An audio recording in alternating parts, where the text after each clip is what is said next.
Tere kõikidele, kes on täna tulnud järjekordsele krüptoklubi üritusele. Enne kui alustame, ma küsin, kas Marko, sa oled siin ja sa kuuled ja näed meid ilusti? Jah, kuulen. Kas kuulete mind ka? Väga hea. Ma teen siis väikese sissejuhatuse. Minu nimi on Roman German. Ma olen krüptoklubi eestvedaja Eestis. Miks me krüptoklubi tegime? Eelmise aasta oktoobris tegime selleks, et eestlastele siis krüptoharidust jagada täiesti tasuta. Huvitavate inimestega kokku saada, et nad räägiksid oma kogemustest, mis nendel on krüptorahaga ja mis nad on teinud, et saada kokku erinevate ettevõtetega just Eestis, kes teevad krüptoalal midagi. Meil on kord 2 nädala jooksul on tavaliselt üks üritus, kas on siis üle interneti, veebiteel või siis kuskile kohale tulemisega. Võimaluse korral alati proovime teha füüsiliselt, aga kui võimalik ei ole, siis teeme hea meelega ka üle interneti. Ütlen veel kõikidele, kes on tulnud, et palun mute'ige ennast ära, kui te ei ole mute'itud ja kui teil tekib mingid küsimusi, et te võite selle vestluse jooksul küsimusi küsida, et kirjutage need siia chati ja siis seal chatist ma ise otsin nad üles ja esitan siis Markole. Ma siis tutvustan Markot ka natukene, et tõenäoliselt tegelikult Eestis Marko Poolo väga tutvustamist ei vajagi, aga ta on üks Eesti erainvestor, investeerimisklubi asutaja ja muuhulgas, nagu me nüüd teame, investeerib Marko ka natukene krüptorahasse. Marko, annan sõnajärje sulle, et äkki tutvustad ise paari lausega ennast. Ja tervitus kõigile. Ma siis mõtlen, et ma igapäevaselt täna tegelikult tegelen tehnoloogiaettevõtetesse investeerimisega, et viimased 5 aasta olen professionaalselt fondis investeerima tehnoloogiaettevõtetesse. Et see on minu nagu igapäevane töö. Mis kontekst võib-olla sellel on see, et riskidest olen ma teadlik suhteliselt, et varajase faasi tehnoloogia investeeringud on ka üsna riskantne valdkond, et sellest osast saan aru ja üldiselt investeerimisega tegelenud siin nüüd alla 10 aasta, kuskil 9 aasta läheb aktiivselt tegelemist ja võib-olla esimesed katsetused olid enne seda ka, aga aja arvamist ma nagu alustasin 2013. aastast ja selle ajaga olen nullist enda portfelli ehitanud ja palgatööst ettevõtlusest kõrvale pannud ja täna portfelli suurus on üle 1 miljoni euro, millega ma siis passiivselt ja aktiivselt erinevate strateegiatega investeeringuid teen. Ning ka viimasel ajal need krüptoinvesteeringuid ja millest kirjutasin väikse loo ja mille pärast ilmselt täna ka siin olen. See ongi huvitav, et äkki räägid siis natukene sellest, et kui sa juba oled peaaegu 10 aastat investeerinud, et millal sa üldse esimest korda krüptorahast kuulsid ja kui kaua sa juba oled krüptosse investeerinud? Krüptorahaga ütleme, et ma täpselt ei mäleta, kuna ma tast kuulsin, et ta kindlasti oli nagu tükk aega, hakkas mingid nuppe tekkima ja mingid infokilde, aga ma ise siis positsioonid võtsin otse sisse nagu läbi siis mingite exchange'ide või investeerisin otse siis 2020 aastal, nii et mitte ütleme siis teise laine alguses. Et mul on kõik logi on ka olemas ilusti enda investeeringute logi, et jah, Bitcoini ostud tegin siis, kui Bitcoin oli umbes 13-14 000 eurot üks ja Etherumi esimesed ostud siis, kui ta oli 400.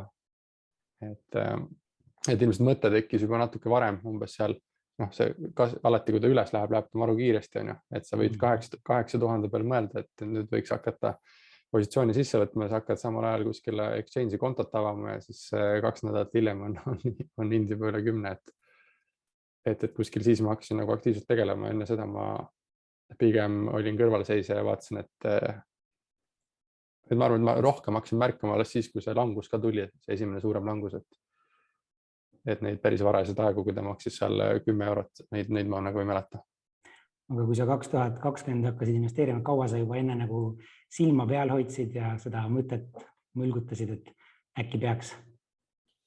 Ta oli nagu kogu aeg orbiidil, aga sõltus nagu natuke portfelli strateegiast, et ma mingi hetk ei tahtnud nagu aktiivselt väga ühtegi vara nagu klassi või vara juhtida või investeeringuid juhtida. Et muidugi aktsiatega on alati see näide, et sa saad alati üsna aktiivselt neid nagu üksikaktsiaid valida ja lugeda ja et ma nagu olin selle karusselli juba nagu mingis mõttes läbi teinud, et ma kindlasti tahtsin nagu põhiaega panna töösse ja ettevõtlusesse ja mitte investeeringuid hallata ja tegelikult krüpto eriti veel mida varem, kui ajas tagasi lähme, siis ikkagi oleks nõudnud nagu natuke süvenemist ja õppimist, et sellepärast võib-olla ei saanud nagu varem ei hakanud lihtsalt peale, pigem ootasin, et kuna võiks portfelli võtta sellise pika positsiooni.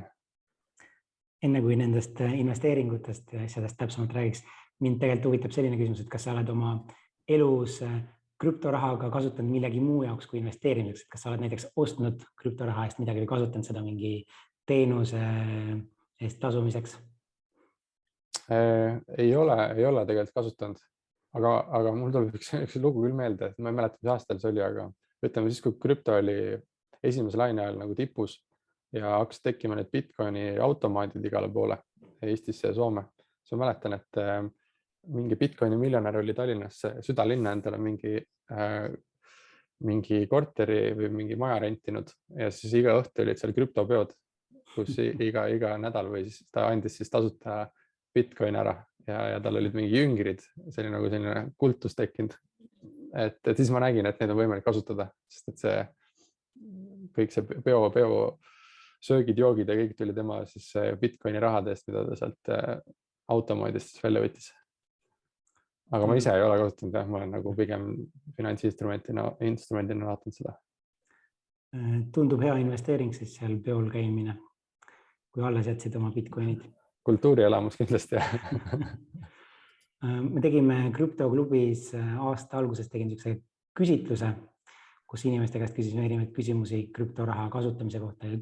Üks küsimus oli see ka tegelikult, et kas sa oled kunagi kasutanud krüptoraha mõne toote või teenuse eest tasumiseks ja seal ka 71% inimestest, see oli siis üle 500 inimese vastas, et 71% ütles, et nad ei ole kunagi kasutanud. Olengi jõudnud arusaamisele, et enamuste inimeste jaoks on krüptoraha praeguseks kas siis investeerimise mingi instrument või spekuleerimise instrument, aga ei ole nagu seda laia massidesse läinud veel seda, et tegelikult ka seda kasutatakse millegi jaoks. No tal on nagu need, et miks seda ei kasutata, kindlasti on nagu superfänne, kes on leidnud enda jaoks töötava lahenduse, aga enamasti on teenustasud ebamõistlikult suured, kas siis preidid või siis mingi teenustasud krüptoraha müügist, kui sa peaksid pangakontolt seda näiteks kaardiga maksma millegi eest välja võtma. Ja teiseks teenustasud nagu segavad ja teiseks muud teenused, mida sa saaksid teha nagu valuutavahetust, asjad on nagu odavamad kui krüptoraha teenustasud, et kas või võtad kõige odavamad exchange'id, kui sa seal vahetad nagu eurosid krüptorahaks ja tagasi, siis tavaliselt saab mingid valuutavahetusteenused odavamalt. Et ma arvan, et selle ja ma arvan, et need kasutavad tegelikult, kes maksudest nagu kõrval hoiavad enamasti. Kui võtta loogiliselt, et sa näiteks teenid mingi ettevõttena müüd teenust, saad Bitcoinis makstud, see wallet on sul kuskil üleval ja seda ei suuda keegi praegu raamatupidamise kogukonnast või siis maksuametist nagu trackida. Ja siis sa muidugi võid sealt kaardiga raha välja võtta, et kas sa maksad 20% mingit makse või siis maksad 0,2% teenustasu, et siis on ta väga loogiline.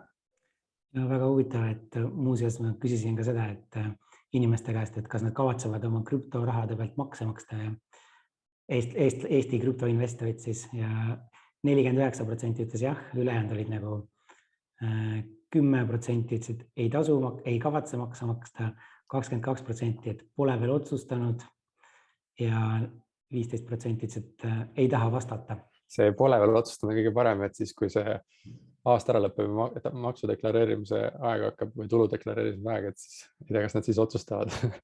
aga üldiselt noh, et kui sa võtad juba seda, et kuidas investeeritakse krüptosse, siis kui mina hakkasin, näiteks 2020 aastat hakkasin kontot tegema, siis miks mu konto lahti võtmine erinevates portaalides võttiski 2 nädalat kuni kuu või kauem aega oli sellepärast, et ma hakkasin ettevõttena kohe investeerima.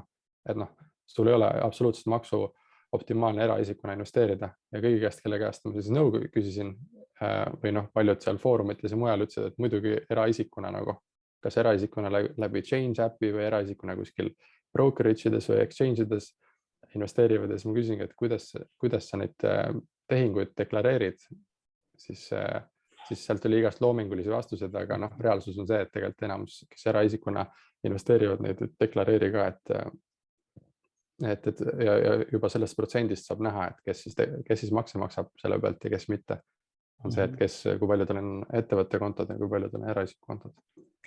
Tegelikult sa juba vastasid nagu ära ka, ma täna kavatsesin kindlasti su käest küsida ka, et kas sa investeerid krüptosse ettevõtte või eraisiku alt, et ma tean, et enamus inimesi, ütleksin, kes krüptoklubi üritustel käivad, et nad on tavaliselt alustavad eraisikuna ja siis ühel hetkel nad saavad nagu üldse teada, et mis need maksustamise reeglid on ja siis nendel tekib see dilemma, et mida nagu teha, et kas minna ettevõtte alla või mitte. Kas sa oskaksid paari lausega selgitada, et miks on ettevõtte alt parem krüptorahasse või üldse investeerida? Et see teadmine algas mul ikkagi laenuturust või ühisrahastusest, et põhimõtteliselt, kui sa eraisikuna investeerid, siis sa peaksid iga laenu eraldiseisvana vaatama ja põhimõtteliselt, kui sa saad ühtede laenudega default'i või keegi ei maksa sul tagasi, ehk sa nagu kahjumi, sa ei saa seda kahjumit teiste laenude kasumist maha arvutada. Et põhimõtteliselt sa jääd nagu sööb kogu tootlus ära need kahjumid, sest sa ei saa neid kogu paketina vaadates samamoodi krüptos, et tegelikult iga tehing tuleb nagu ära deklareerida põhimõtteliselt ja kui sa paljude tehingudega kaotad hästi palju raha, siis sa ei saa seda kahjumit maha arvestada teiste kasumist, et siis tõenäoliselt ei tule see matemaatika välja. Et see on see nagu maksu optimaalsuse põhjus, aga filosoofilisem põhjus on see, et ma ise otsustasin päris alguses juba kohe ettevõtte kaudu investeerima hakata, sellepärast, et ma teadsin, et ma tahan sellega pikaajalist tegeleda, ma teadsin, et need summad lähevad suuremaks ja lihtsalt siis et põhiargument, miks ei taheta teha, on see, et raamatupidamine on keeruline või kallis, aga kui sul summad on päris suured juba, siis raamatupidamistasu on nii marginaalne, ja kõik muud asjad, sa ei pea deklaratsioonidesse kandma oma investeeringuid ükshaaval sisse, saad makse siis ajatada, et põhimõtteliselt maksad siis, kui sa ettevõttest raha välja võtad ja kõik need muud eelised ka, et Eestis on maksuefektiivsuse mõttes on Eesti ikkagi Euroopas esirinnas, et ma hea meelega, minul on täna kõik investeeringud ainult ettevõtte alt, et ma ei tee ühtegi investeeringut eraisikuna, isegi mitte Balti dividendi aktsiatesse. Et lihtsalt see halduskoormus ei ole seda väärt, et ettevõttena on kõik palju lihtsam. Deklaratsiooni on palju vähem vaja teha. Et selline filosoofiline asi, et kui sa tead, et sa hakkad suuremalt investeerima, siis juba pigem varakult nagu üle liikuda.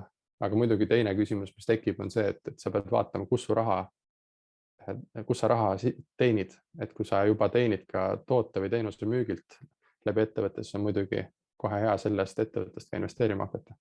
Et kui sa eraisikuna palka, siis on sul vaja üks aasta läbi teha, et ettevõttes selle tasuta omaniku laenu anda ja sealt edasi hakata toimetama.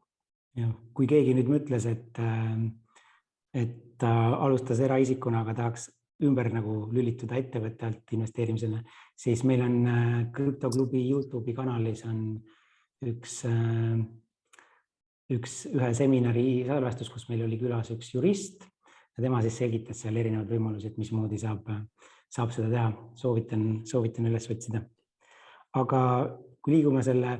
Ma ütleks võib-olla siia selle osas seda lihtsalt veel, et see on nagu selline mindseti küsimus ka, et kui sa juba alguses väikest summadega nagu veidi seal proovid nurki viilida ja natuke siit ei maksa maksu, natuke sealt ei maksa maksu, siis tegelikult filosoofiliselt sa rullid neid probleeme lihtsalt ajas edasi ja suuremaks. kunagi hiljem on hoopis ebameeldiv tagantjärgi mingite selliste asjadega tegeleda, sest mina olengi algusest peale mõtlenud, et kõik korrektselt ära teha ja siis ei pea kunagi hakkama tagantjärgi Maksuametiga midagi ajama, et see on üks kõige ebameeldivamaid asju, mida teha, kus võitjad ei ole nagu. Väga mõistlik.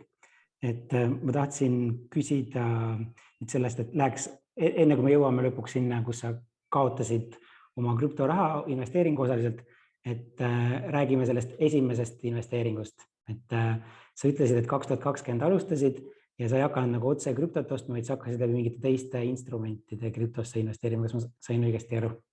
Ei, ma tegelikult ikkagi investeerisin selles mõttes läbi exchange'i otse siis nendes paari suuremasse krüptorahasse või ei saa rahaks kutsuda krüptosse, siis on ju, et Bitcoin ja Ethereum ostsin kõige esimesena lihtsalt, et mul oligi see mõte, et üks tees, miks ma hakkasin neid ostma otse, mitte läbi näiteks paljud teised, kellega ma alustasin samal ajal, hakkasid ostma mingit fondi, mis sa ostad põhimõtteliselt siis aktsiaseltsi või mingit sellist tavalist juriidilist keha, mis ise ennast tegeleb nagu selle varaga ja hoiab seda vara, aga sinul on nagu investeerimisportfellis ei ole mitte otseselt krüptovara, vaid on see ettevõte.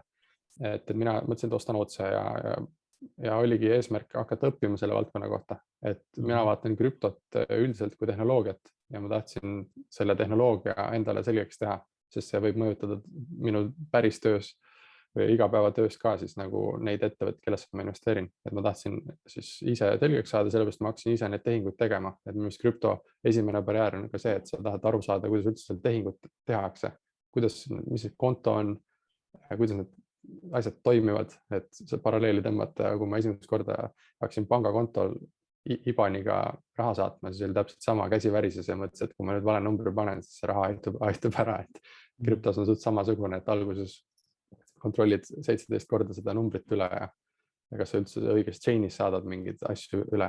Et mul esimene oli ikka õppimise eesmärk, sellepärast ma otse tegingi otse varasse neid investeeringuid.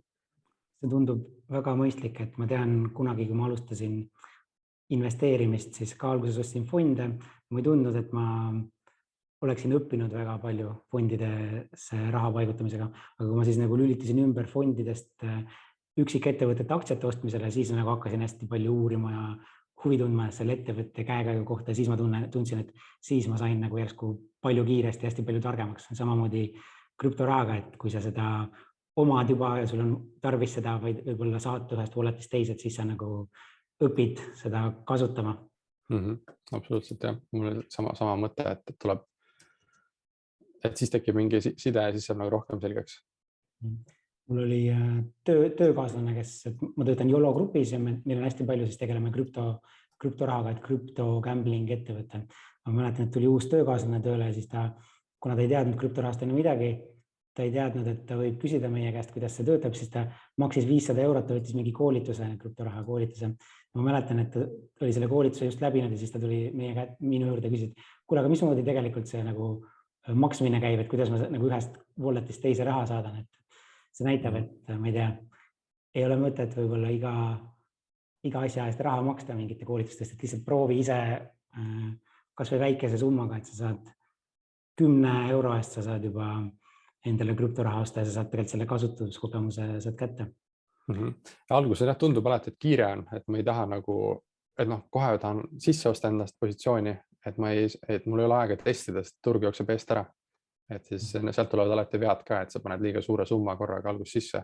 Et ma olen igal pool mujal ka teinud täpselt samamoodi, kui ma kannan raha esimest korda Interactive Brokersi sinna või siis ma kannan kuhugi Crypto Exchange'i, igale poole ma kannan algus 10 € või mingi väikse summa, et vaadata, kas see raha jõuab kohale, kas läheb läbi, kas oli mingeid probleeme ja palju asju ma olen vältinud ka, et eriti krüptoplatvormidel raha kandmisega, kus ei võeta tihtipeale SEPA makseid, vaid sa pead mingi läbi vahendajate tegema, kas see on mingi, igasugused vahendajate nimesid on, siis seal ma olen mitmega läbi testinud selle, et osadel võtab vist 2 nädalat aega raha kohale jõudmine.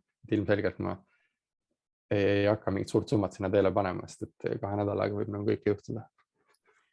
Ja see võiks olla isegi kuldreegel, ma ütleksin, et kui sa teed krüptoülekannet, sa tahad teha piisavalt suurt ülekannet, ma praegu ei räägi isegi mingitest exchange idest, kus sul on nagu vahepeal mingi fiat või eurod või dollarid või midagi, aga kui sa lihtsalt teed suurt krüptoülekannet, siis tasub kõigepealt väikese summaga proovida, kas see raha jõuab kohale ja kui jõuab kohale, siis nagu teha see suure summaga. Ma tean, et isegi Vitalik Buterin, kes on Ethereumi looja või üks loojatest, isegi tema, kui ta teeb Ethereumi network'is ülekannet, siis on näha, et saadab mingi $1 miljon kuskile Ethereum'is, siis kõigepealt ta teeb siukse $1 ülekande ja vaatab, kas makse läks läbi.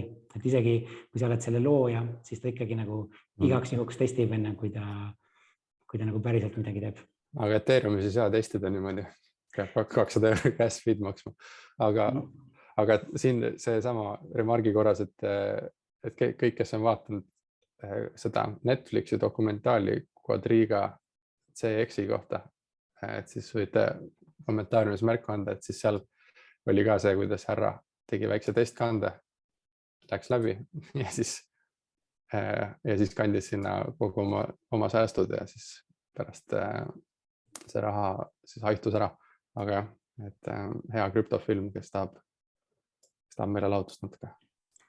Ja, et üldse kirjutage julgelt chati küsimusi. Praegu on üks küsimus tulnud. Ma küsin selle Markolt ära kohe, et on küsimus. Kadri küsib, et kas sul on portfellis ainult need 2 nimetatud krüptot, sa nimetasid Bitcoini ja Ethereumit vist, või on sul midagi veel?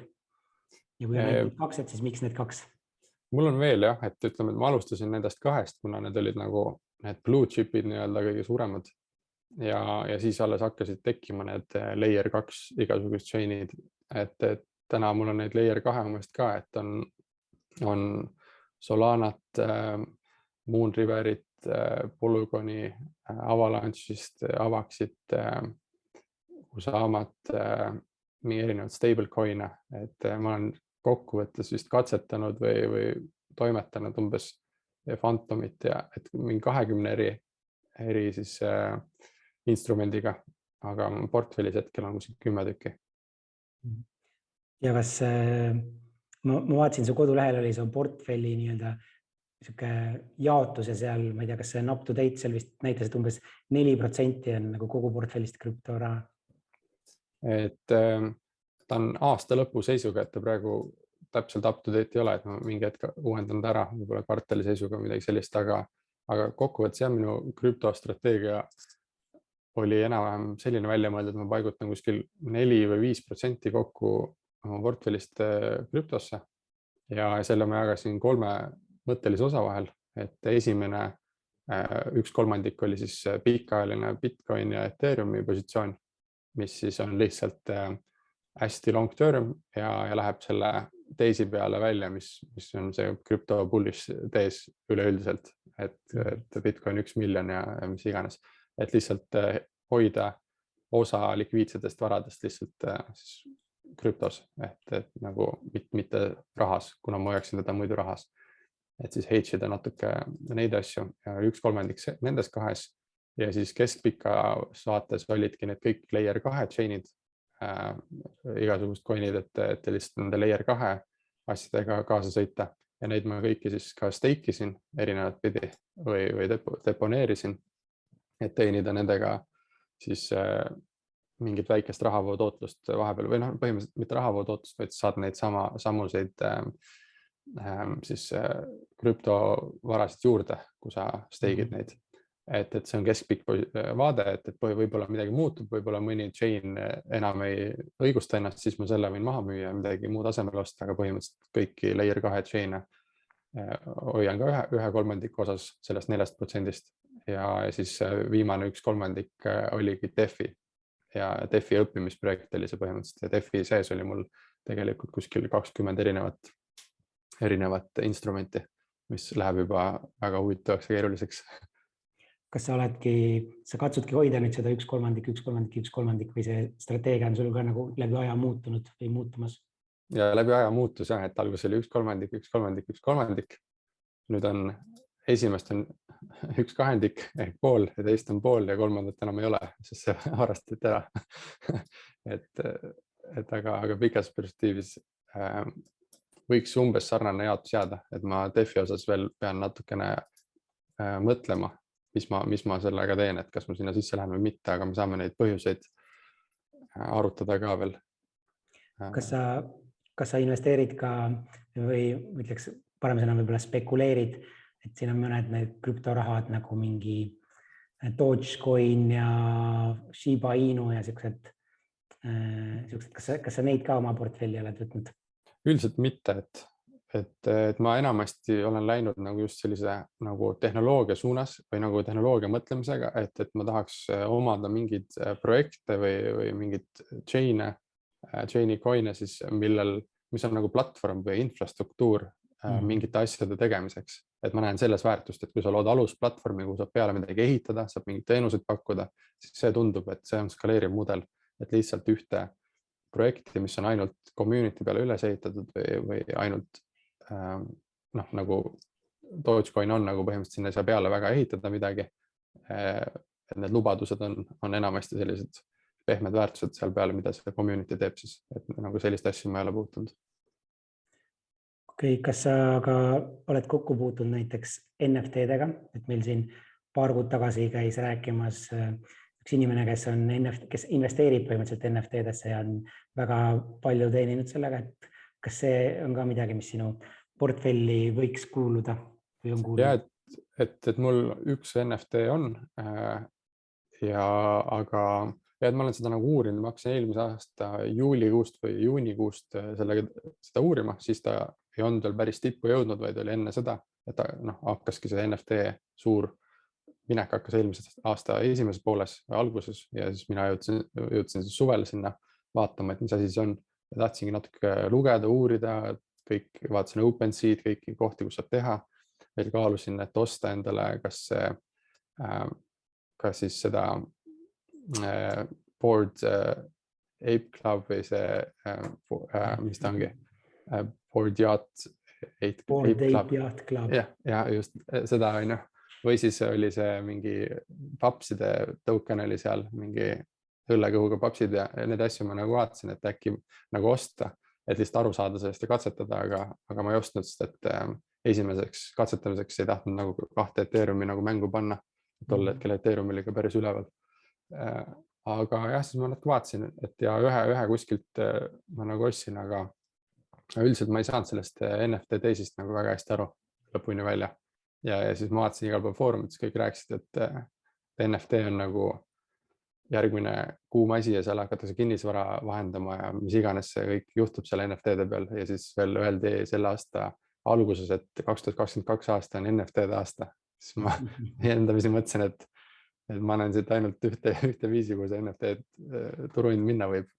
Täna on ta sinna poole minemas ka, et sealt ma nagu väga suurt väärtust ei leidnud. Ja, et NFT-de turg on päris kõvasti langunud ja üldse krüptoturg on viimasel ajal päris palju langenud ja ka niisama turud langevad, et siin Martin küsibki chatis, et kas sa ostad praegu juurde ka, et kui krüptod on punases? Ma üldiselt nagu ei kauple väga tegelikult, et ma lihtsalt olen nagu nii palju, või mitte nii palju, ma ei ole nagu nii veteran investor, aga ma olen piisavalt palju nagu igasuguseid neid emotsionaalsed tsükleid läbi teinud aktsiatega ja teistpidi, et ma tean, mis mulle sobib, mis mulle ei sobi ja mulle väga hästi kauplemine ei sobi või selline aktiivne nagu ajastamine, turu ajastamine ja ma tean, et mul ei ole seal eelist, nagu enamus varaklassides ei ole ajastamisel nagu eelist näiteks aktsiates ja krüptos ja siis ma iga kord, kui ma seda teen, siis netovaatena ma tegelikult kaotan raha seal. Nii et ma tean juba, et mul ei ole mõtet seda teha. Ja põhimõtteliselt sellest lähtuvalt minu strateegia ongi see, et ma mõtlen ette välja, mis positsiooni ma millest sisse võtan ja siis ma teen strateegia sisenemiseks. Näiteks Bitcoini sisenemise strateegia oli see, et ma sisenen umbes 15-20 ostuga, et ma jagan oma soovitud ostusumma 15-20 osaks ja jagan ta ajas ära ja iga 2 nädala tagant sooritan ühe ostu. Et siis ma võtan välja kõik emotsionaalsed otsused sealt vahelt, sest et turg läheb kogu aeg, käib üles alla ja see kunagi ei tea, mis ta edasi teeb, vaid ma pigem siis tean, et ma tahan nii palju raha sinna paigutada ja ma tahan turu keskmist hinda saada, järelikult ma olen nõus järgmise poole aastaga endal selle positsiooni sisse võtma. Samamoodi Ethereumiga ja need positsioonid on mul nagu sisse võetud täna mingitesse varadesse ja sellepärast ma juurde ei osta ka, et noh, mul ongi soovitud kogus olemas ja ma ajastama turgu nagu ei lähe. Et krüptos on kõik, kes on aktiivselt proovinud kaubelda, ilmselt teavad seda, et krüpto kukub 10%, mõtled no brainer, nüüd tuleb positsioon sisse võtta, võtad sisse, läheb 10 minutit edasi, kukub veel 10%. Vaatad, ei, nüüd tuleb osta põhja 2 korda suurema summa eest, et sa ostad ja seda teeb alati 1 korra rohkem kukub, kui sina jõuad osta. Et kui sa jõuad 3 korda põhja osta, siis ta kukub 4. kord ka veel ja siis sa müüd maha, et krüptos kuidagi osatakse seda inimpsühholoogiat nagu väga hästi krüttida. Aga kuidas sa seda portfellihaldust selles mõttes teed, et kui sul seal sa ütlesid, et aasta lõpu seisuga oli 4% krüptos, nüüd vahepeal on siin turud on väga volatiilsed, ütleme, et krüpto kukub näiteks 2 korda rohkem kui ülejäänud asjad, et siis krüpto osakaal on ju jääb seal 2% peale. Kas sa kuidagi proovid neid nagu ka, ma ei tea, kord kuus või kord kvartalis või kuidagi nagu hoida neid protsente omavahel õigetes suhetes? Ma nagu aktiivselt ei rebalansseeri, et ma mingi hetk tekib tunne nagu, et kuskil ebaproportsionaalselt väikseks on mingi osa jäänud, siis ma teen selle otsuse, kas ma suurendan seda osa tagasi ja soovitud protsendini või mitte, aga ma aktiivselt rebalansseerimist ei tee, sellepärast et kui turu muutlikkust nagu väga arvesse võtta, siis võib teha nagu valesti seda, et kui sa teed liiga palju seda, siis sa võid endale vastu mängida, et 1 kuu peaks rebalansseerima, teine kuu tegelikult ei peaks siis, või 1 kvartal peaks, teine ei peaks ja siis kokkuvõttes sa oled lihtsalt liiga palju tehinguid teinud ja müünud valesti asju valel ajal. Et ma pigem jah, nagu nii palju ei tee seda, et tavaliselt need varade väärtused nii kiiresti nagu ei muutu, loodetavasti. Okei, aga räägime natuke sellest ka, et miks sa siia üldse tulid, et see $12,000 kaotamise lugu, et ma saan aru, et see oli siis sinu see DeFi portfell, mille sa nii-öelda kaotasid. Räägi sellest loost natuke, et mis juhtus ja kuidas see kõik toimus. Ma räägin hea meelega, et sellepärast ma kirjutasin ka sellest, aga et ma räägin paar disclaimerit ette ka ära, et konteksti nagu anda selle kohta, et ma mõtlen, kust alustada. Üks on nagu see, et kui sellist lugusid kirjutada või ma jagasin siis enda kogemust ja siis 2 vastust, mida ma sain, kuna ma ise investor kogukonda ka olen ehitanud viimased 8 aastat Eestis, ma olen hästi neid mustreid näinud kõrvalt, et esimene asi, mis juhtus, oli siis victim blaming, selline psühholoogiline termin, et hakati kohe seda ohvrit nagu süüdistama. Et siis kui ma selle kirjutasin, siis hakati kohe ütlema, et ise olid loll ja ise olid süüdi ja kõik selline hakkab kohe pihta, mis ei ole nagu tegelikult üldse tervislik kogu selles kogukonnas, et ja üldse igas olukorras, mis iganes juhtum on, siis ei saa nagu ohvrit kohe süüdistama hakata.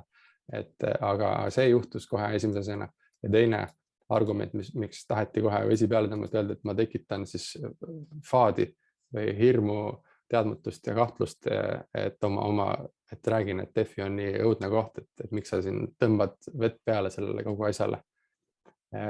Aga jah, et tegelikult eesmärk oli hoopis muus, miks ma seda jagasin, et see ei olnud minu jaoks nii dramaatiline nagu sündmus, aga ma lihtsalt teadsin, et mul hästi paljud tuttavad investeerivad täpselt samamoodi nagu mina, kasutavad täpselt samasuguseid lahendusi.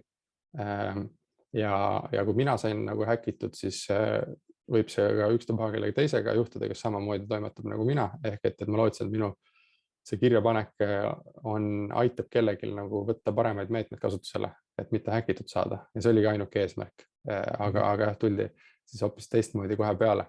Aga õnneks ma sellest heidutada ei lasknud, ma lihtsalt tahtsin seda jagada, et mis juhtub alati, ja täna ka, et kui ma siin jagan, siis võib juhtuda see, et mingid krüptohundid kirjutavad mulle pärast DM-i, et ise olid loll.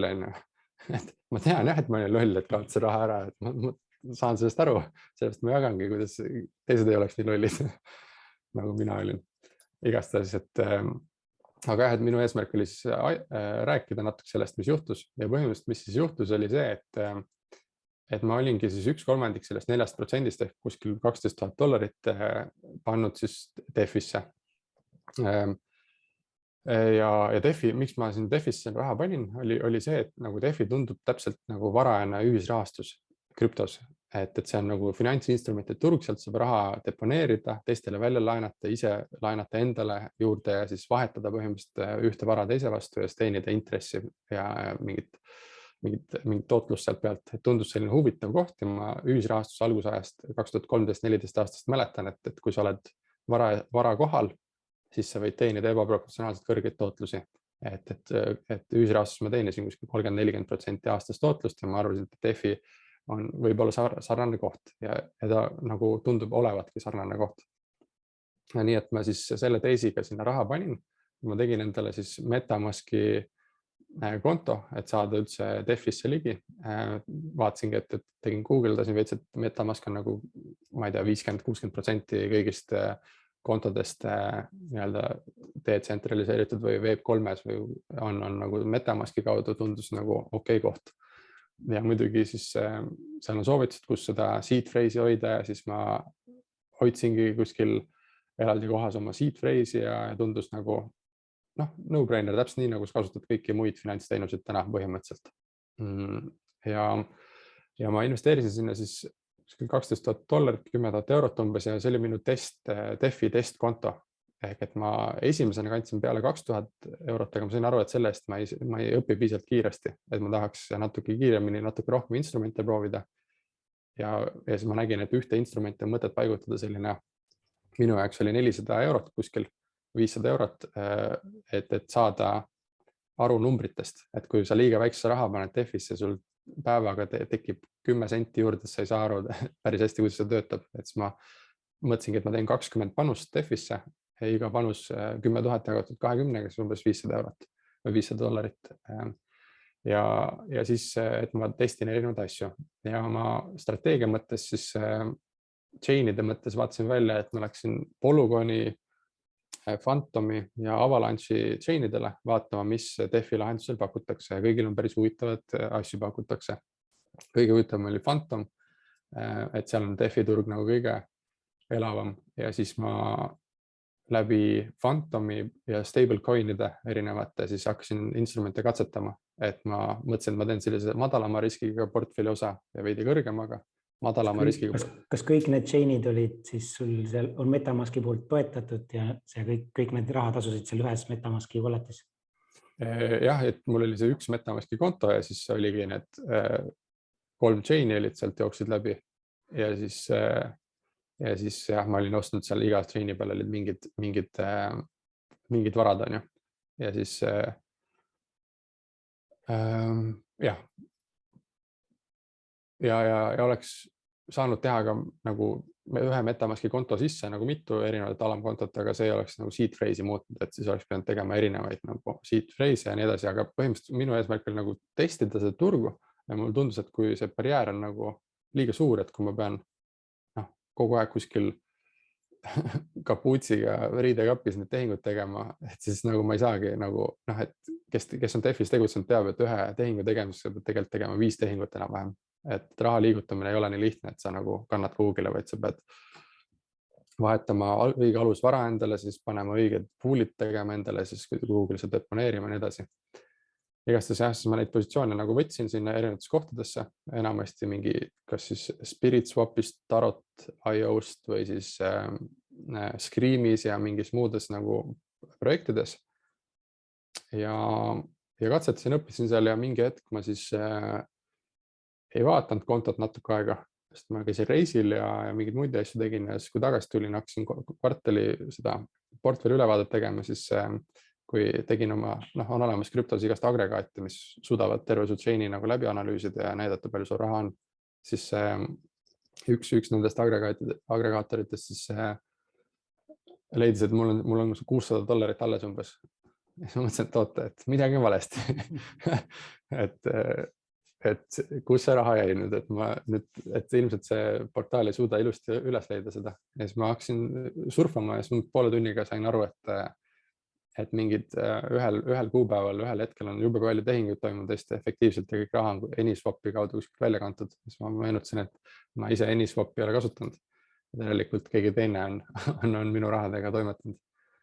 ja põhimõtteliselt jah, Hacker siis või ma ei tea, kas see tiim või olid suutnud 9 minutiga kõik positsioonid likviidseks teha, et selles tempos, kuidas ma ise neid positsioone tegin, ma arvan, et ma oleks nende realiseerimine läinud päev otsa aega umbes, sest et seal on nii keerulised instrumendid, nii palju pead tehinguid tegema, et kindlasti kasutasid mingit tarkvara, mis nad ise ehitanud olid, et kõikides, no põhimõtteliselt, kui sa nagu ütleme, kui sul arvutit ei ole, siis ja intuitiivselt peaks otsima, sul läks hästi kaua aega, sest need positsioonid on nii ära peidetud, näiteks Tarot.io on üks koht, kus sai mingitesse poolidesse investeerida ja seal ei ole isegi sellist nuppu, et locate my pools või midagi sellist, vaid sealt sa pead teadma, millises poolis su raha on ja siis sa pead selle pooli üles otsima ja kui selle pooli alles avad, siis sa näed, et näed, mu raha on siin, et sa ei saa automaatselt öelda, et näita kõiki minu poole, kus mu raha on.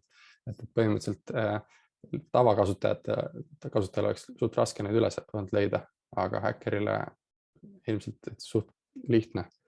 Kaua sul siis aega läks, et sa tegelikult üldse aru said, et sind on häkitud versus see, et millal sind häkiti, et kas see oli mingi päevade küsimus või seal või isegi kuid vahepeal?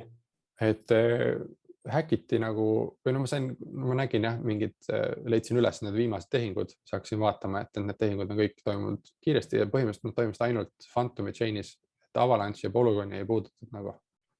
Et ma ei tea, kas siis gas fee oli kõrge või miks nad ei tahtnud seda teha, kuigi ma ei tea, äkki neil oli tarkvara heitud Phantomi peale.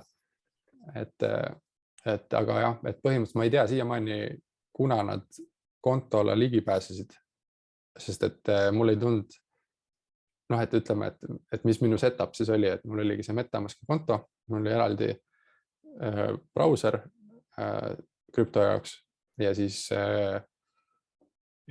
mul ei olnud Ledgerit ega Tresorit või mingit sellist seda nii-öelda pin pad'i, millega nagu kinnitada neid asju. Aga kõik muud asjad, paroolihaldused olid nagu hästi tehtud. Et siis ma siiamaani ei tea, kuidas nad nagu MetaMaski kontole sisse said, et nad pidid kuskilt seed phrase'i saama, sest see on ainuke viis, kuidas nad oleks kontole sisse saanud, sest pärast pärast tehingute lõpetamist ma alati logisin nagu välja. Ma olen kuulnud, muidu kas sul oli ainult arvutis see MetaMaski kuulet või sul oli telefonis ka? Mul oli telefonis ka, et oligi, ma olin telefoni tõmbanud, et vaadata kiiresti kui on vaja midagi teha, siis kiiresti üle vaadata. Ja ma ei tea, no ei osanud nagu seda ohtu näha, et tees on nagu see, mis ma olen suutnud välja mõelda peale selle, et ma sain, üks variant, ma sain fishitud kuskil. Et põhimõtteliselt keegi oli suutnud teha täpselt sellise MetaMaski siis sisselogimise feed'i, mis näeb välja üks-ühele sama nagu päris MetaMask ja ma olin sinna oma seed phrase'i sisse pannud. Aga mul tundub see suht ebatõenäoline, sest et suht raske oleks sama float teha, siis pead ju, noh, ma ikkagi sisse logides kasutan kindlaid nuppe, et sul on see browseri extension seal ja sa logid sealt kaudu sisse, et see, kui ta sama pop-up ei viskab, ega sa ei pane sinna seed phrase'i sisse, seed phrase'i välja otsimine on tükk tööd, et see ei ole nii, nagu sa kirjutaksid, et sul on näpu sees see enda password, et siis selle välja otsi võtab tükk aega, nii et ma iga kord, kui ma nagu teadlikult tegin seda, nii et ma arvan, et ma fishitud ei saanud, aga teine oligi siis see, mis ma suutsin mõelda, et mingi iCloudi liigid olid vahepeal ja kuskil kirjutas veel, et MetaMaski mobiiliäpp hoiab seed phrase'i enda metadatas kuskil. Nii et kui keegi sai minu iCloudi asjadele kuidagi ligi, siis võib-olla ta sai äppide seest sai vaadata, mis andmeid hoitakse ja võib-olla sai seed phrase'i sealt kaudu kätte. Ja ma ise ka, kuigi ma ei ole rohkem sinu selle case'iga kokku puutunud, siis mul on ka 2 hüpoteesi, millest üks olekski see, et ma tean, on juhtunud paljude inimestega, kes kasutasid telefonis MetaMaski ja see telefon siis back-up'iti iCloudi automaatselt, by default Apple'i telefonid kõik teevad seda ja siis sellega koos siis nii-öelda back-up'iti ka MetaMask ja siis ühel hetkel Apple'il on vist olnud ka mingid rünnakud, kus mingid paroolid on lekkinud ja siis kui sinu konto on üks nendest, kus parool on lekkinud, siis põhimõtteliselt nad taastavad sinu iPhone'i seisu kuskile oma iPhone'i või kuskile, siis nad saavad nagu selle kaudu kõikidele su äppidele ligipääsu ja teiste seas ka sinu walletitele. See on üks nagu hüpotees. Et alati siin on seda öelda, et ma alati et hea on leida selline põhjus, mis nagu tundub, et sinust ei ole nende, et näed, äkkisid siin iPhone'i sisse ja mingid asjad, et ma võisin vabalt olla nagu ise nagu ka suhteliselt nagu loll mingite asjadega, aga ma lihtsalt isegi nii loll, et ma ei oska seda tuvastada nagu, et kus kohas ma võisin eksida. Et lihtsalt eks see õppetund nagu on suht ilmselge nagu sealt sellest asjast, et kui tahta seal toimetada, siis ikkagi paar asja on nagu, üks on seesama Trezor või mingi Ledger on ju kindlasti ja selle kaudu nagu need kontod nagu üldse avada ja teiseks hea oleks ikkagi mingi burner arvuti nagu, kus sul ei ole mingeid muid asju, kuidagi viisi ei ole võimalik su selle arvuti ligipääsu kaudu saada mingeid paroole kätte või mingeid asju kätte. Et see, need kaks asja oleks võinud ära teha, aga nagu ma ütlesingi, minu jaoks tegemist oli suhteliselt testkontoga, see raha hulk, mis ma kaotasin, ei ole suur, see on nagu vähem kui 1% minu portfellist. Ma DeFisse investeerides EOS juba arvasin, kui pool sellest alles jääb, see on niikuinii hästi, et kui ma katsetan igast asju, et võib-olla ma saan mingit lossi niikuinii sisse, et selles mõttes minu jaoks on see risk üldse suur. Ja ma olin arvestanud, et see võib nagu ära kaduda, muidugi ma ei tahtnud häkitud saada, aga nii juhtus. Et Rage küsis ka, et kas ma kuskile sisestanud Phrase'i, siis enda teada nagu kuskile mujale ei sisestanud ka MetaMaski äppi, kui ma selle avasin. Aga kuna siin on nagu tükk aega võimalus olnud eksida nagu üle aasta aja, siis ma ei oska öelda täpselt. Võib-olla olin loll ja panin kuhugile selle, aga mulle endal tundub, et ma keskmisest, et ma ikkagi nagu tehnoloogiaga tegelen iga päev, et ma paroolihaldus ja võtan suht tõsiselt ja ma olen ettevõtetes andmetega tegelenud ka, et ma nagu päris esimest korda ka neid kontosid ja paroole ei halda, aga näed, nii juhtus jah. Ma ütleksin siia seda, et sa mainisid, et oleks võinud kasutada või et selleks, et teiste inimestega samat asja juhtuks, tasuks kasutada neid hardware wallet'eid, Ledgerit näiteks, mul on siin üks Ledger või Trezorit, et kes ei tea, siis tegelikult neid saab ka siduda veel selle MetaMaski wallet'iga, nii et sa nii-öelda kasutad seda MetaMaski nii, nagu sa võib-olla oled harjunud kasutama, aga tegelikult su raha, need privaatvõtmed asuvad siis sellel Ledgeril ja et selleks, et tehingut nii-öelda anda luba tehinguks, sa pead alati oma sellel Ledgeril selle PIN-koodi sisestama, et tõenäoliselt see oleks antud juhul siis ära hoidnud selle häkiga. Jah, et tõenäoliselt see oleks suure osa 90% nagu ära teinud, aga Rage küsis, et two-factor authentication, et jah, MetaMaskil nagu two-factor ei ole nagu päris see, nagu ta mujal on, aga ma lihtsalt two-factor all mõtlesin seda, et mul on telefonil on two-factor peal igal pool, kõigis kontodes, mis mul on two-factor peal, kas see oleneb siis, mis kuskil on, et lihtsalt mingitele muudele paroolidele nad ei saanud ka ligi saada, et muidu oleks mul tulnud mingi notification sellest, et keegi proovib minna või siis, et jah, minu tavalist MetaMaski parooli, mitte Seed-Phrase'i tavaparooli nad ei saanud nagu kuskilt nagu ei tohiks olnud kätte saada, välja arvutada jällegi, et kui seal mingi phishimine nagu võis olla, millest ma nagu aru ei saanud, aga sellest ma juba rääkisin, et ma annan ühe turvalisuse nõuande veel kõikidele, et kui sul on hulk raha, mis sa siis investeerid kuskil krüptosse, DeFisse, kuhu iganes, seda tasub hoida eraldi wallet'is kui see, millega sa niisama internetis ringi käid. Ehk et praegu on hästi palju Web3 teenuseid, mis kasutavad näiteks MetaMaski wallet'it sisse logimiseks. Ja kui sa kasutad seda samat wallet'it sisse logimiseks, mida sa kasutad ka investeerimiseks, siis mis on hästi levinud tänapäeval on sellised skämmid, kus sul mingi veebileht võib öelda, et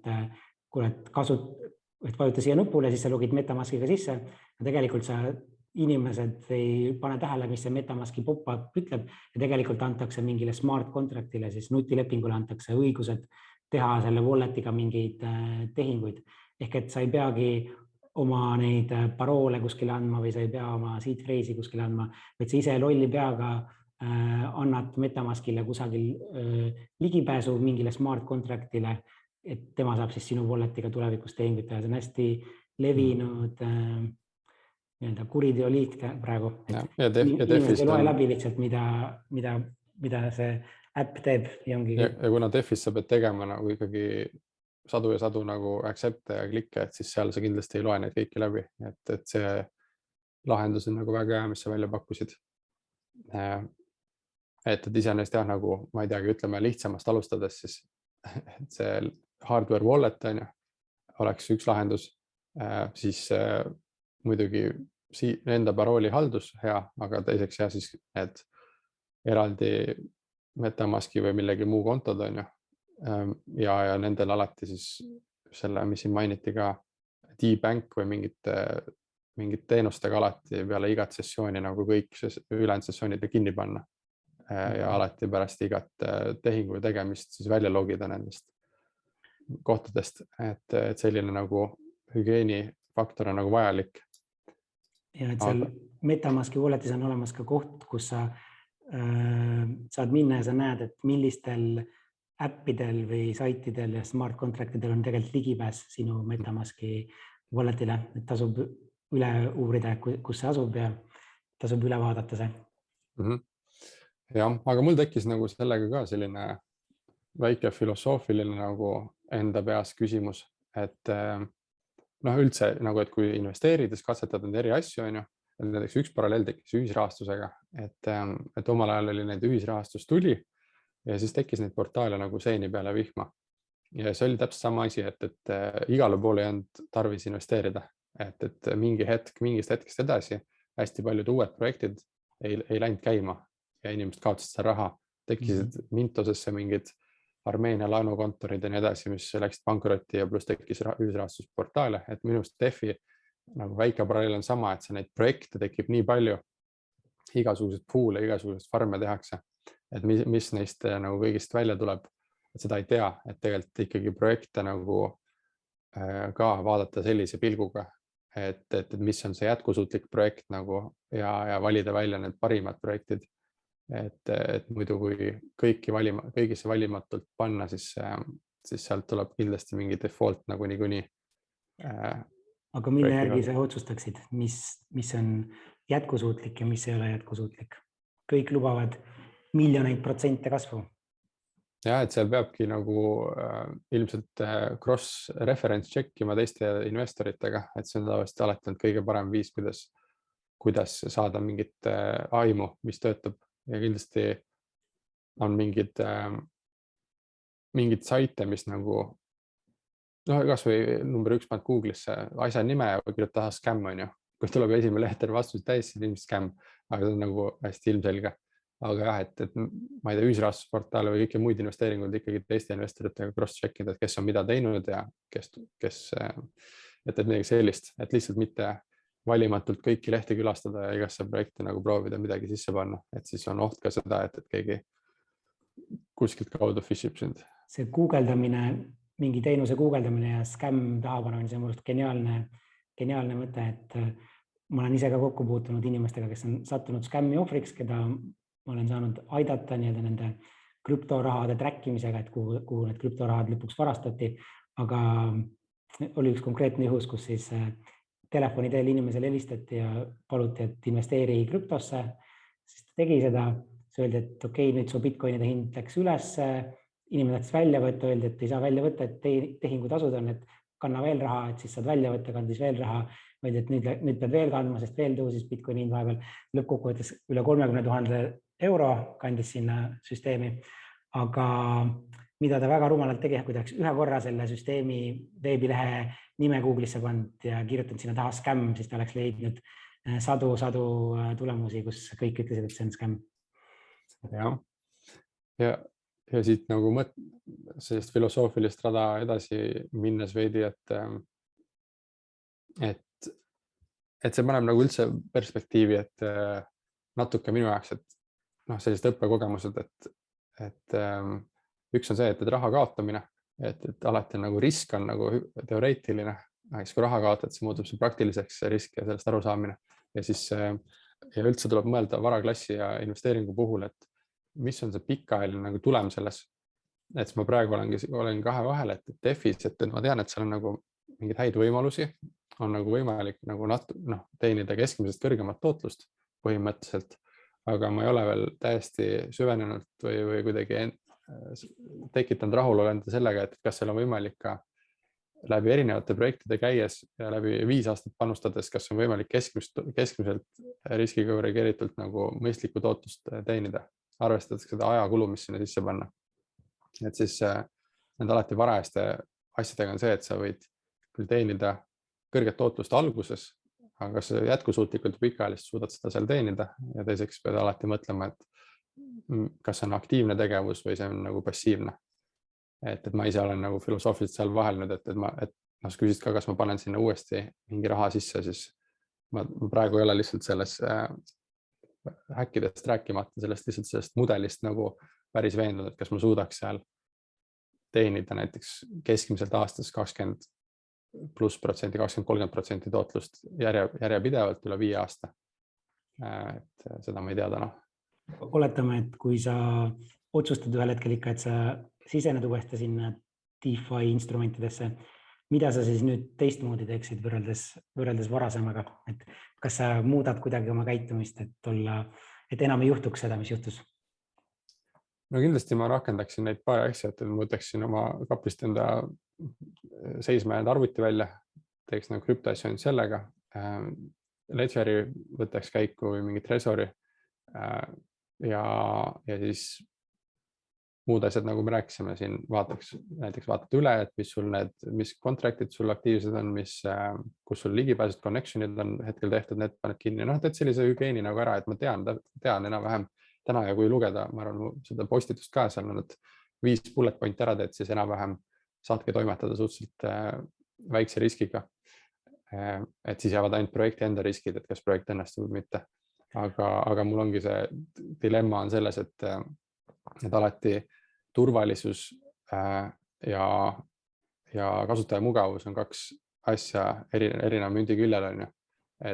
Ja siis tuleb lisaks veel tootlus ka sinna juurde, et siis et näiteks sellest 3-nurgast turvalisus, tootlus ja kasutaja mugavus, et millised 2 tükki sa valid ja millise sa kõrvale jätad, et kõige 3 ei saa nagu valida alati.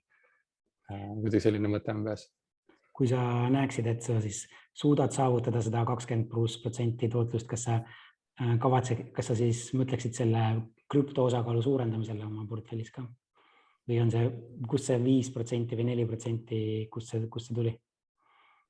Jah, aga ma täna ei olegi kindel, et kas ma suudan järjepidevalt seda DEFis nagu teha, et ma täna tean, et ma suudan seda mujal varaklassides teha, kus ilmselt on mul eelist rohkem.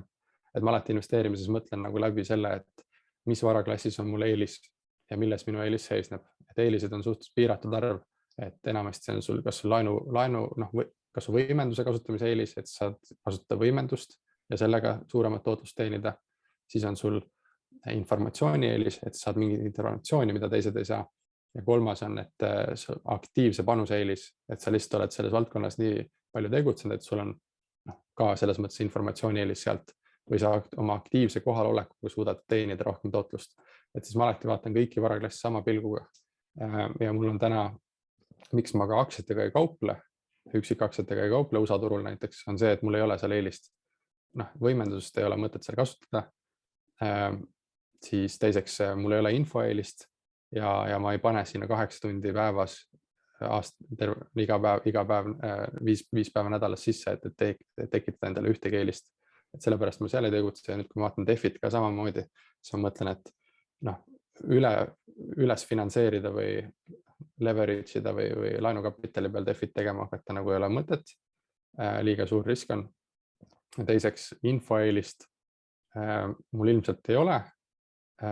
Ja 3, et aktiivse panuse eelis, et siis seda ma ka ei taha tekitada, sest ma ei ole valmis veetma nagu suur osa päevast DEFi projekte uurides ja toimetades. nii et mul hakkab tekkima lihtsalt endal selline analüüsi käigus selline sweet spot, et seal, kuna seal passiivselt väga tegutseda nagu väga hea tootlikkusega ei saa, siis mulle tundub, et minul ei ole eelist, et seal investeerida, järelikult ma ei hakka sinna hetkel paigutama ka väga suurt kapitali. Et ma parem toimetan näiteks kinnisvaras, kus ma saan kasutada laenuvõimenduse eelist,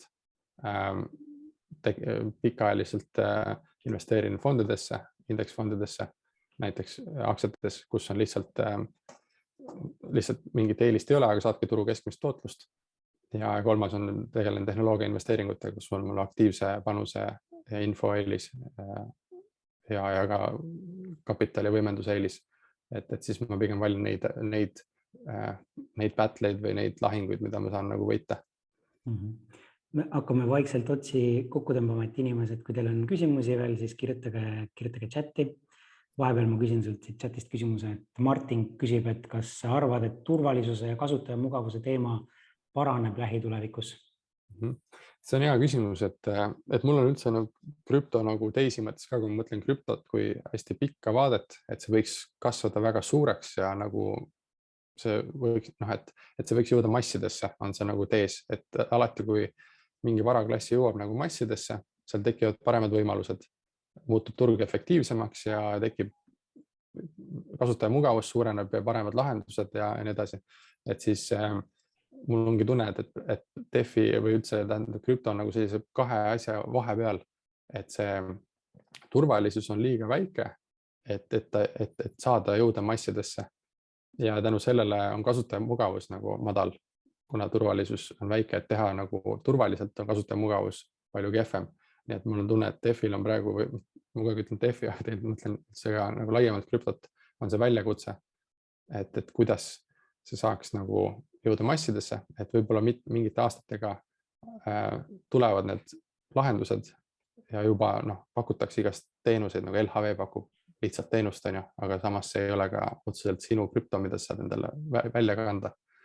Et ma tahaks näha või kuidagi näha, kuidas need lahendused paranevad nii palju, et see võib jõuda massidesse ja siis tundub, et krüptol oleks nagu ka palju helgem tulevik. Et praegu on nagu natuke niši teema, need hundid, kes nagu on sees ja kes on endale selgeks asja teinud, nemad siis nagu suudavad seal midagi korda saata. Ja samas toimub seal ka väga palju sellist kahtlast asju, mida ei reguleeriti nii edasi. Kust sa saad infot, et üldse, et sa mainisid, et sa tegelikult oled rohkem kui 10 erinevasse krüptosse aegade jooksul siin investeerinud või instrumentid. Kust sa seda infot leiad, et millisesse krüptosse siseneda ja miks just sinna ja nii edasi? Kas on foorumid, sõprade käest küsid? Et infot on selline jaeinvestori tasandil Eestis on näiteks see finantsvabaduse Discordi grupp, kus on mingi krüptoalamfoorum. Seal, kui sa oled veidi aktiivsem, siis kutsutakse kuhugile teise Discordi serverisse, kus on mingid krüptohundid koos.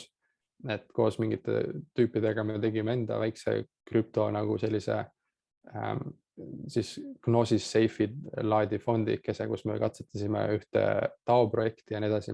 Et kui vähegi huvi tunda ja küsida ringi, siis need inimesed tekib enda ümber ja sealt kaudu tekivad ka need, ongi nagu ma ütlesin, et referentsi kaudu leiad üles projektid, kuhu investeerida, et sealt kaudu tekkis mul idee, et võiks Phantomit vaadata rohkem, kuna seal chainis on tasud madalamad, saab palju toimetada, siis Avalanche tekkis mingi hetk, siis on seal olid kõik erinevad asjad käivad läbi ja kõik katsetavad ja kõik saavad kogemust ja kõik oskavad soovitada.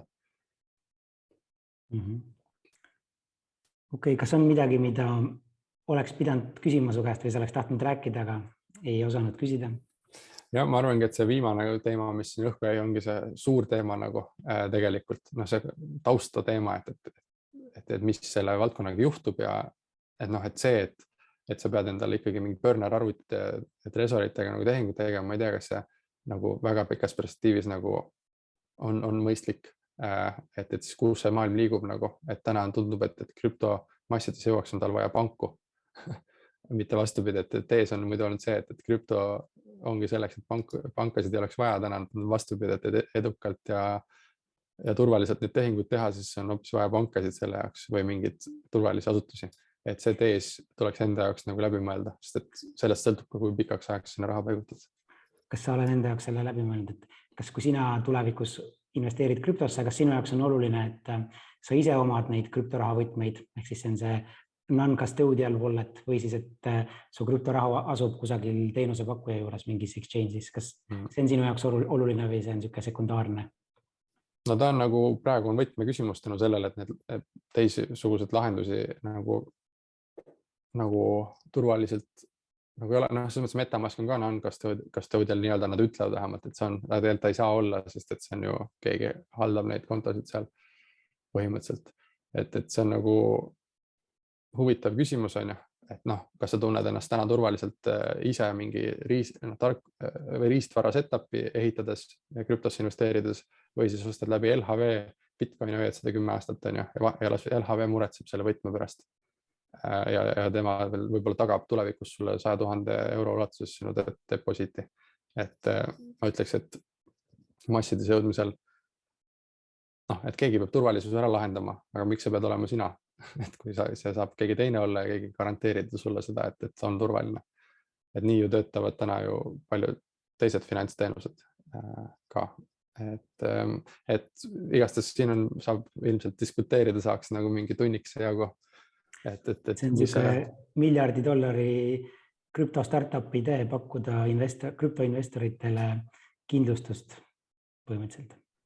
Ja see kindlasti kuskile sinna läheb, aga ongi see, et täna on ta sellises faasis, areneb, et ma ise ka tahan ikka hoida mingit positsiooni seal, sest et kui täna lugeda kas või Markovitši portfelliteooria või sarnase portfelliteooria analüüse, siis viimase dekaadi puhul öeldakse, et minu vanune investor peaks hoidma kuskil 3,7–5% raha krüptovaluutas, et see on kõige optimaalsem pikaajalise tootluse teenimiseks. Et sellised uuringud juba läbi viidud ja ma ise ka hoian seda täpselt seal kuskil selles vahemikus ja et sellised asjad hakkavad nagu tekkima sellist arusaamad, aga kas panna sinna veel rohkem raha, et siis tekib küsimus, et siis peaks olema seal täna nagu rohkem turvalisust või siis see turg peaks natuke suurem olema veel. Kokkuvõttes ma tahaks öelda seda ka veel, et see ei ole kindlasti ainuke, kes on pettuse ohvriks langenud ja see ei ole ka viimane, et kui me tegime krüptoklubis küsitluse inimeste seas, et üks küsimus oli ka, et kas sa oled kunagi sattunud mõne krüptopettuse või froodi või skämmi ohvriks ja üle 500 inimese seast siis 63 tükki ehk 12% ütles, et jah, nad on langenud ohvriks krüptoskämmidele ja nad on kaotanud raha. Lisaks oli veel circa 10%, kes ütlesid, et peaaegu langesin ohvriks, aga napilt enne sain nagu pidama, jõudsin seda ennetada. Ehk et see tundub, et see on nagu tohutu suur probleem, et pigem ei ole küsimus, et kas sa olid loll või rumal, vaid pigem on nagu aja küsimus, et kui sa oled siin maailmas sees praegu, siis igalt poolt üritatakse sind skämmida ja froodida ja et see on nagu aja küsimus, mida rohkem tehinguid teed, seda suurem tõenäosus on, et midagi juhtub. Et sellepärast ma nagu räägin ka täna siin, et mitte kuidagi midagi halba valgusse panna, vaid lihtsalt, et kes on täna sees ja kes ei ole selle peale mõelnud, siis kindlasti nagu mõelge selle turvalisuse aspekti peale, et kindlasti on täna seda parem teha, kui siis, kui juba selline olukord käes on. Ja kindlasti ma arvan, et nii palju, kui ma tunnetanud olen 90+% inimesi, võib-olla 95+% inimesi ei kasuta kindlasti mingit riistvara koos enda MetaMaski investeeringutega ja et sellepärast ma seda räägin, et need, kes juba teevad, on väga hea, aga kui minusugused ei räägiks, siis ei oskaks teised ka seda võib-olla teha, et mida rohkem jagatakse sellist kogemust, seda rohkem oskaks teha, et mina lihtsalt sellepärast ei teinud, kuna ma tegelikult ei teadnud ka, ei olnud keegi jaganud ja ma ise ka värske selles valdkonnas ja ei osanud nagu tähele panna, et võiks veel ehitada mingit turvalisust ülesse. Ja raha kaotamises ka, et mul on 2 tuttavat, keda ma nagu väga hästi tean, mõlemad on kaotanud 700 000 eurot, 700 000, mina kaotasin $12,000, ja siis üks inimene, kellega me Discordis rääkisime, tema siis ühes DeFi poolis kaotas 27 000 eurot, kuna see LP pool lihtsalt võeti likviidsust tühjaks.